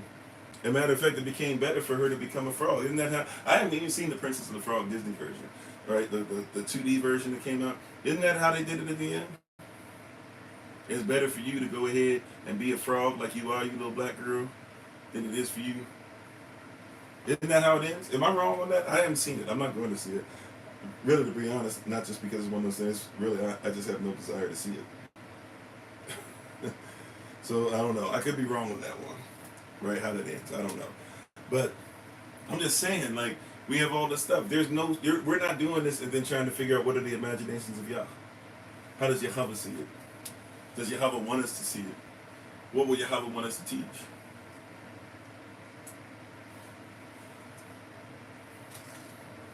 right? We're not watching anything for that. We're touching the green with just about anything. When's the last time that your child, when you sat down with your child, right? Like, for example, what is Teenage Mutant Ninja Turtles about? Do you know? You're just going, oh no, they were high when they wrote it. There's nothing that Nickelodeon allows to be on that's not part of their agenda. If you watch ESPN, ESPN's got to be part of a Disney agenda. There's not anything happening on ESPN that Disney's not cool with. All right? If you're watching ABC, there's nothing coming on ABC that Disney's hasn't said it's okay. Right? Teenage Mutant Ninja Turtles has a purpose.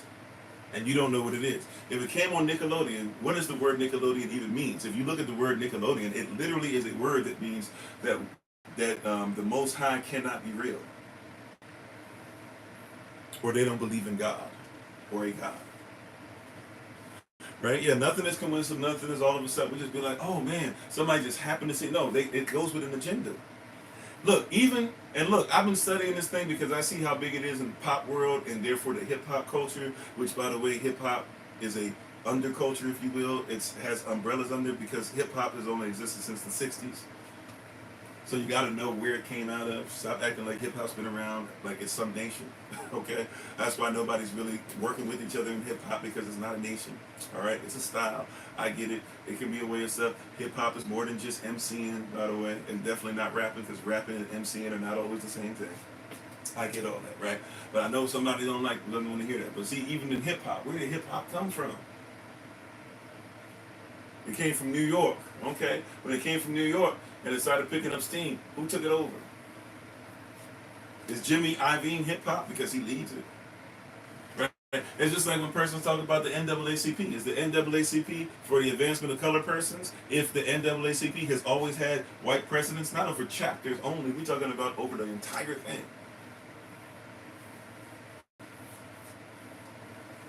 If the Rockefeller family were the presidents of the NAACP, then how is yours? If the Rockefeller family are the ones who started your HBCUs and your medical schools, now they're starting to come up with new families that are taking over a little bit. But the Rockefellers are the ones who, you look at your big, pristine, the ones that you say, ooh, I want my doctor to come from this medical school. Those are Rockefeller schools. Of course they don't believe in you. Right? That's the way it's supposed to be. And you can be upset with me for saying it, but the reality is that's why I said you need to come into a position to where you're not worried about that. If you weren't worried about your child having to be registered to a state, you wouldn't be worried about your child having to be born in the hospital anyways. How you doing, Boa Ibrahim? I hope I'm saying that correctly. Right? Like, a lot of you are concerned about your doctor, not realizing that your doctor practices medicine. They're a practitioner. They're not supposed to heal. But you've been told not to go to a healer. Why? Because the healers are supposed to be looked down upon the doctors. But doctors are persons who doctor or write out things to try and teach others how to be like them. But we shouldn't worship them. We should worship the one that created all anyway. How you doing, Makia? Right? How you doing, Sister Marcia? Sister Marcia? Right? I'm just saying we got this thing reversed. And Shabbat Shalom to everybody. If you're coming on from the podcast, Clapper, Facebook, YouTube, TikTok, appreciate you. Right? We reversed this thing.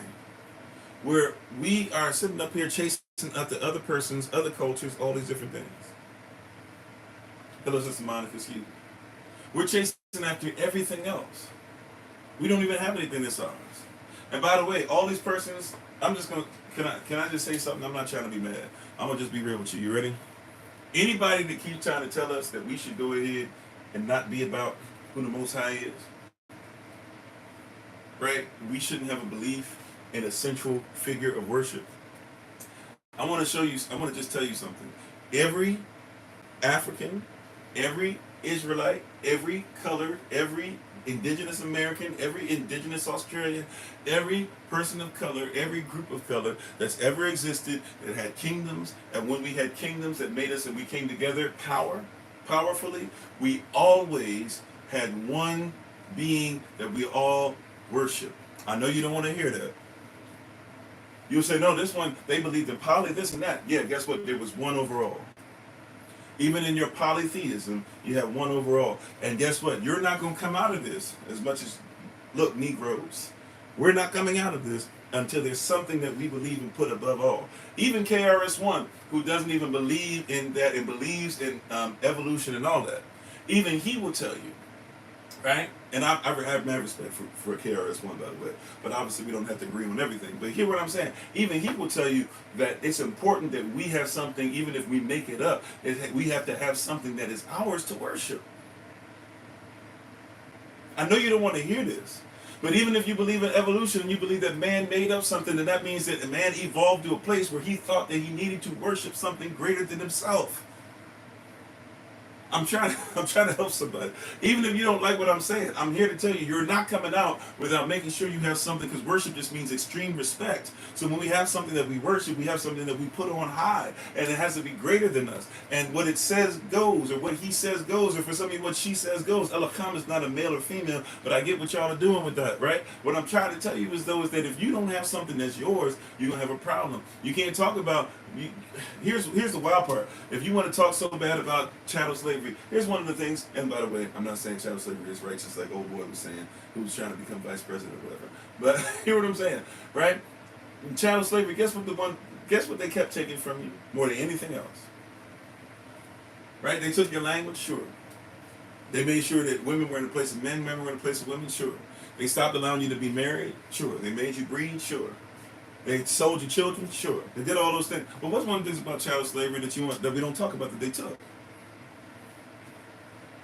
They took your culture, they took your language, all that stuff. Guess what else they had to take it? They took your culture and took your language and they took your creator.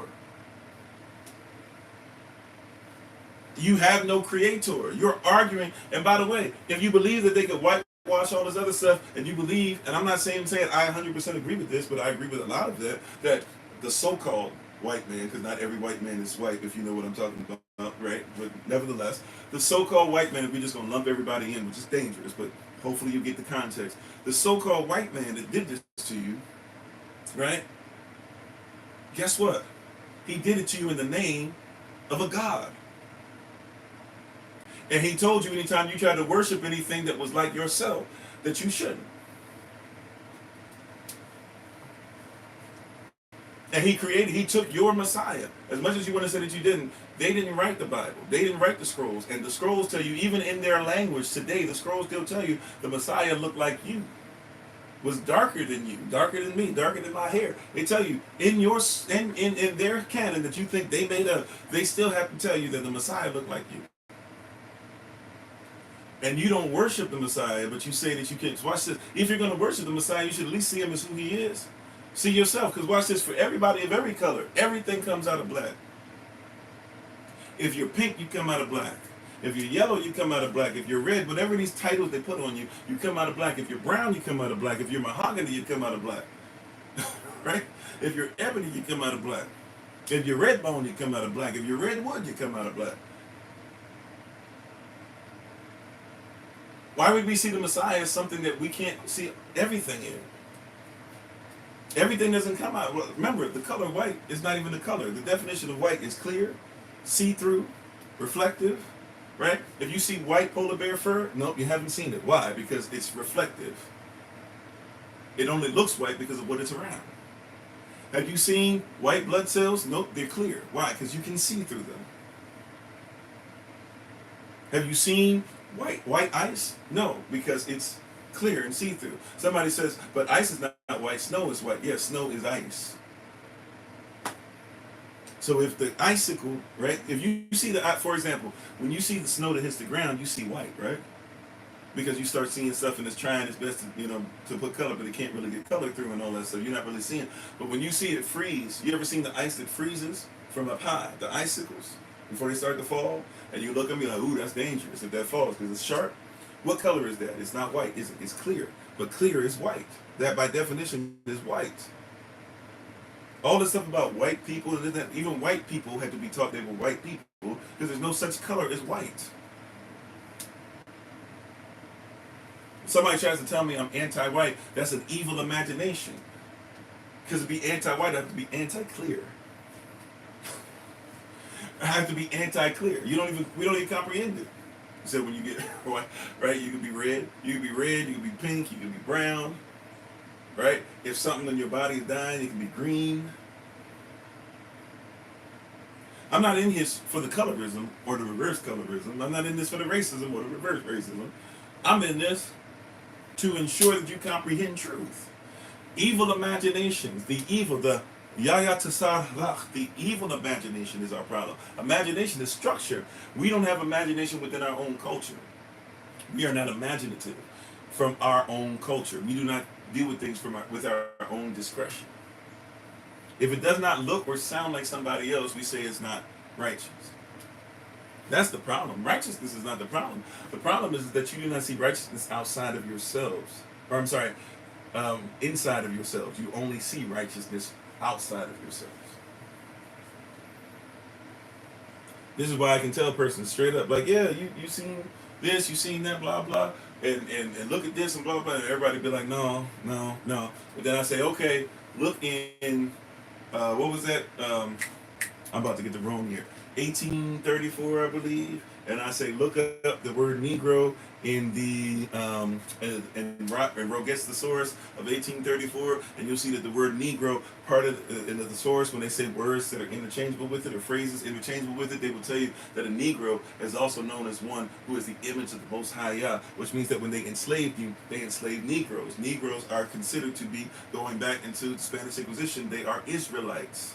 They were Moorish. They were considered to have locks. They were considered to be swarthy. They were considered to have a heavy love for women, meaning they were not bisexual. That was the culture. They were into the Torah.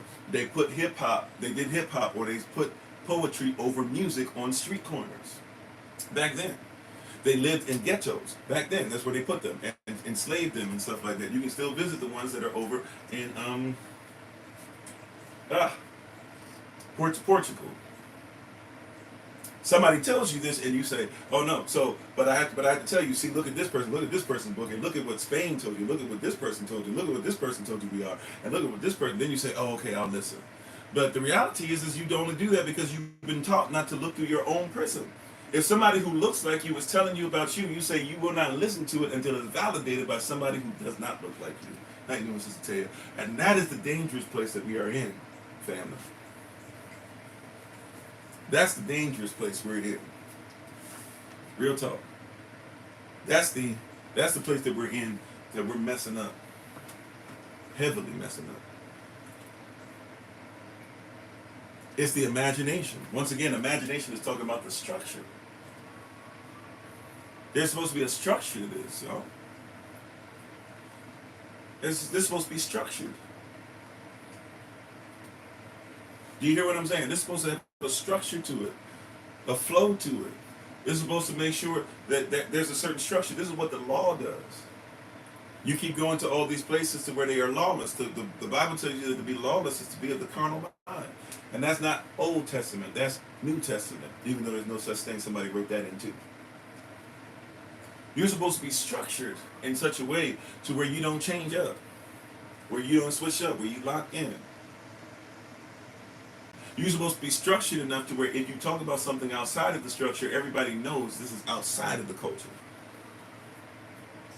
Marriage doesn't get to change place to place, state to state, city to city. That's why you become private, so that you have a private right to have a marriage that's part of something greater than your so-called country. Matter of fact, persons don't even know every state is a country, every country is a state, except they don't even tell you that there's not 50 states, but you can't, because you have commonwealths. How can you have 50 states and commonwealths simultaneously? See, somebody hasn't taught you some of the structure. And here it is that somebody comes along, such as myself, I guess in this regard, right? And I've been sent to tell you that the structure you're part of is crumbling anyways. Anybody ever been to a place, I mean, really you could say any place that's on the coastline, but let's do this. Anybody ever been to a place like Florida?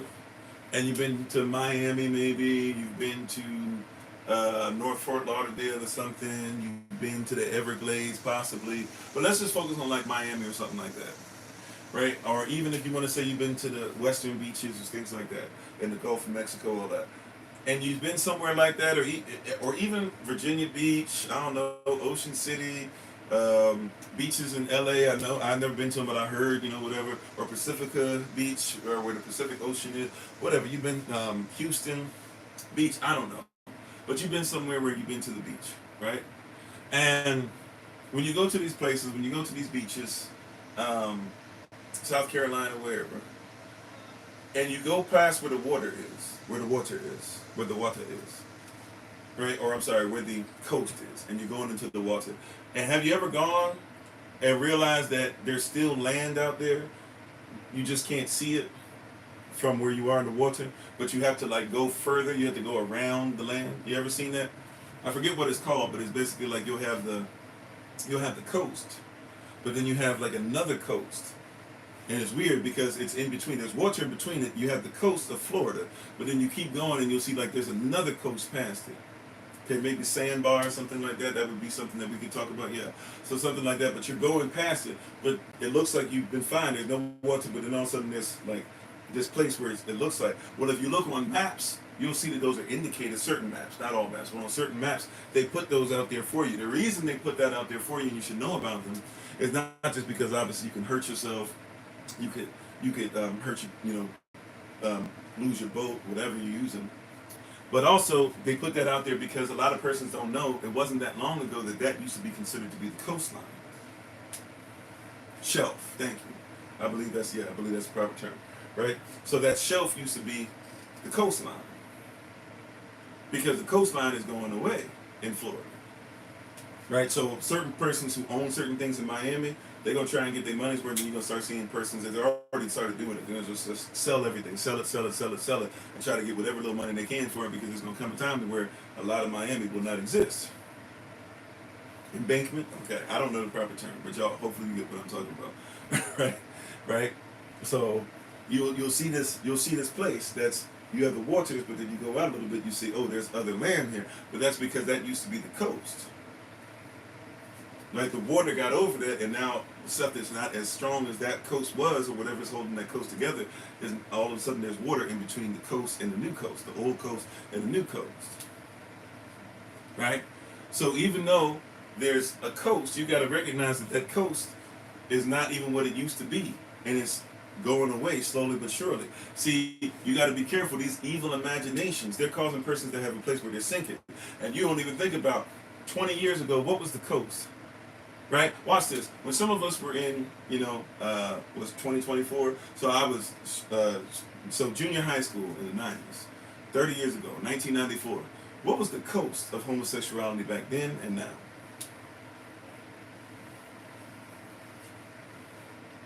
Even somebody whose child was very effeminate, if they were a male student, if they were telling other students, would anybody have accepted, would even that parent have accepted? Everybody in the school would have to say he, him, she, her, they, them. What was the coast? See, don't forget. Yeah, that erosion point, right? That erosion's going on. Right? Don't forget. Do not forget. Like, it wasn't that long ago that coast was a different place. Do not forget. See, we forget. Do not forget, in the early 1900s, they were still locking persons up in the United States of America for teaching that the world was round. They want you to believe the coast was gone. Don't forget, it wasn't that long ago, up until the 1940s, that Israelites were considered to be black and Negro.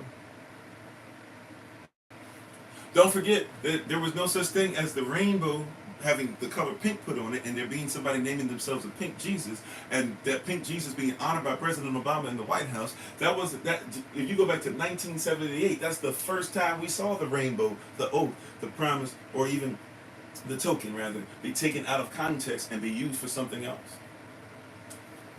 The coastline was different. And if you look out, you'll see the evil imagination of men, what it can do and how it can cause the coastline to go down.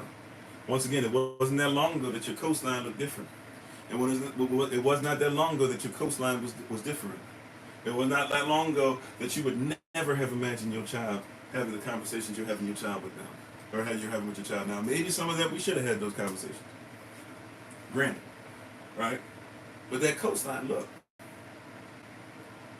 At coastline, look, we had preachers that were doing all types of stuff, but the regularity of preachers cheating on their wives, the regularity of pastors, like persons go to church now and don't care if their pastors having sex with 15, 16 women in the front row.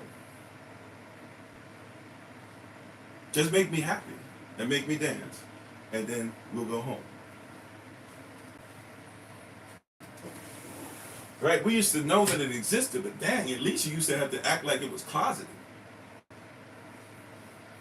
I didn't even watch the video, but I saw it come on my YouTube feed.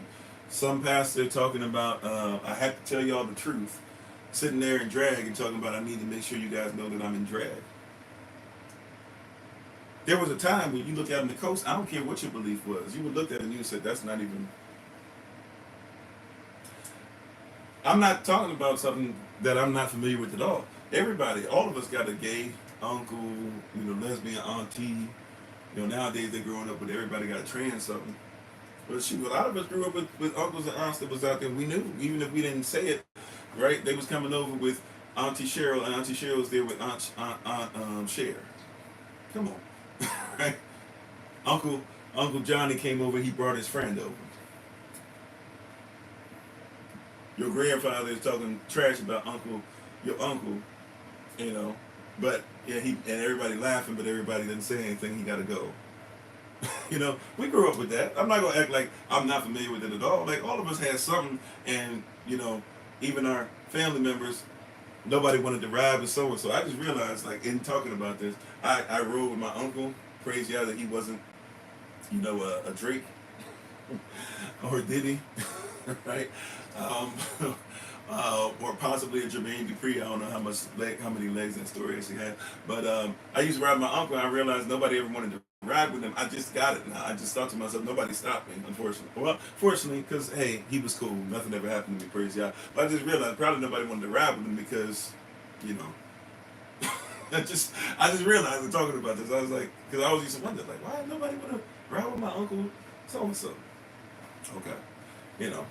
But we grew up with that. That being said, though, even my uncle so-and-so, I promise y'all, even my uncle so-and-so, he would, even with him, he would ask us questions. We became older, and a lot of us, well, 2 of us in the family, or 3 of us in the family, technically, 2 of us still doing it, started preaching. And in our generation. And he asked the question one day. He's just like, what do you have to say about homosexuality? Now, guess what? Watch this. Watch this. You ready for this? Watch this. So here my uncle go. And my uncle says, or he asks the question, well, what do you think about homosexuality? What do you think about it? So myself and my cousin who's more of a wordsmith than I, we are trying our best to dress this thing up, to come up with all these different things, right? We're trying our best to ensure that we are dressing ourselves in all these different things, all this stuff, and trying to make it to where it's nice and we don't want to hurt his feelings and all this stuff. We're trying our hardest, right? My cousin comes up with this nice soliloquy and it sounds really great and everything. You know what my uncle's response was at the end as he watched us dance and squirm? He probably did it on purpose, right? And he watched his 2 adult nephews try their best to go all around. He probably tested us, and I'm thankful he did this because it's one of the best lessons I ever learned. After we finished, you know what his response was? Remember, what was his question? Recall, his question was, hey, what do you think about homosexuality? And he's obviously gay. He's homosexual, right? Still, when we were older, we were never supposed to admit we knew this about him, but we know what's going on, right? Some of y'all grew up and stuff like that. Some of y'all don't know what I'm talking about. It's okay, right? So we try to answer, and then guess what his response is at the end? After all that, he asked us basically, what do you think about homosexuality? After all that, guess what his response was? His response was simple. He said, it's wrong. Which means he knew what he was doing was wrong. Or he was trying to tell us that even if I'm going to do it, don't be sitting up here trying to do all this stuff to play around just to make me feel all right. Like, I'm obviously what I am, but if you're going to preach this, if the answer is it's wrong, then the answer is it's wrong. Liars know that lying is wrong. If you were to ask a liar outright, is lying wrong? The liar will tell you, yes, it's wrong, even if they'll lie to you 2 seconds later. You don't have to try and manipulate everything just to make the liar feel okay. If lying is wrong, then lying is wrong. You can ask a cheater who's cheated 17 times on 17 women, right? You can ask a cheater, is cheating wrong? They will say what? Yes. Now, they might try to finesse things and try to tell you, well, I wasn't actually cheating, but if you say cheating, then they're going to have to say, hey, at some point, the answer is yes, cheating is wrong. Don't let the evil imagination, right, don't carve out false images So that now you're trying to worship Yah and trying to worship all this false stuff. If it's wrong, it's wrong. Heard. Period. End of discussion. Right? Y'all remember Kamala Harris said Joe Biden is racist. Don't vote for him. Y'all remember you didn't even want to vote for Joe Biden. Y'all didn't want to vote for Hillary either. Remember you wanted to vote for Bernie. They wouldn't allow it. Then you wanted to vote for Bernie again. They said it was Obama twice who came up to Biden and was like, yo, you have to sit this out. Remember you had that, look up hashtag, if you think that I'm lying, look up hashtag, please don't make me vote for Joe Biden. Some of y'all forgot. I'm not that old. It didn't happen that long ago that I totally forgot. Like it was literally, what was that, 2020? Where y'all were saying hashtag, please don't make me vote for Joe Biden. You knew he was going to do you dirty. You voted anyway, and now here it is. Kamala's about to be in place, and now you're trying to talk yourself into that, talking about all this stuff and how wickedness is going to happen. And look at what happened with Project 2025. Everything in Project 2025 is happening right now anyways. Did you miss it? Right? I remember hashtag, please don't make me vote for Joe Biden. I remember y'all was like that. I remember it was a song. Please don't make me vote for Joe Biden. That was a song. That was a flow. You hear what I'm saying? That was something everybody was on. That was a flow. Look it up. Hashtag, please don't make me vote for Joe Biden. Somebody forgot that fast. But what I'm trying to tell you is all this stuff stand for righteousness. Right? Kamala was outed for being evil, and she was locking y'all up, locking us up. Because not only they not like us, she said she is not us. So she dropped out the race. Then Joe Biden's person that was often helping to off us in Wisconsin got caught up with George Floyd. Then all of a sudden they put her in office. Right? Now all of a sudden, Joe Biden, who y'all didn't like and had problems with his whole time running, now all of a sudden the last year, y'all have been switching it up because you know you got to vote for him again, and you don't want Trump, even though you used to say he was racist. And Kamala was racist because she offed you and she didn't even like you. Now all of a sudden she says Wakanda forever, y'all forgot. And now all of a sudden she's in place, and now you're going to tell everybody how what Joe Biden did his whole 4 years makes him the best president. I promise you, if you haven't heard it already, I promise you it ain't but a matter of time where the person's going to start saying Joe Biden has done the best in 4 years that any other president was, when in the first 3 years y'all kept talking about how he was trash. Or the first 2.5 years. Right? At some point, righteousness got to be more important than the presidency. I'm sorry, Minister Shante. Let's finish. Let's get out here. We'll see y'all on the podcast in a little bit. I'll just let the music play and I'll put the podcast information up. If y'all want to do a shout out of sorts, feel free, but I'm not really going to be on here that much longer. Minister Shante, she got to give us a word. It's almost time. Thank you guys. I appreciate y'all on all the platforms. I really, really do. Sorry. Let's go ahead and get out of here. We give all honor to the Most High. We give all honor to Him for my wife, the Honorable Amma. And remember, Yechastel. Hopefully we see you on the podcast in like less than a minute. And remember, as always, family, that you are loved, you are necessary, you're majestic, you're fearfully and wonderfully made, in you, which is all of us working together, will be the reason why people who are in this system no longer have to be of it. Shabbat Shalom. I'll be sending out a Google Calendar invite for those who would like to be able to be on a meeting with us for Feast of Tabernacles. We'll talk to you guys soon, okay? Appreciate y'all. Take care, fam. And we'll see you on the podcast in just a sec.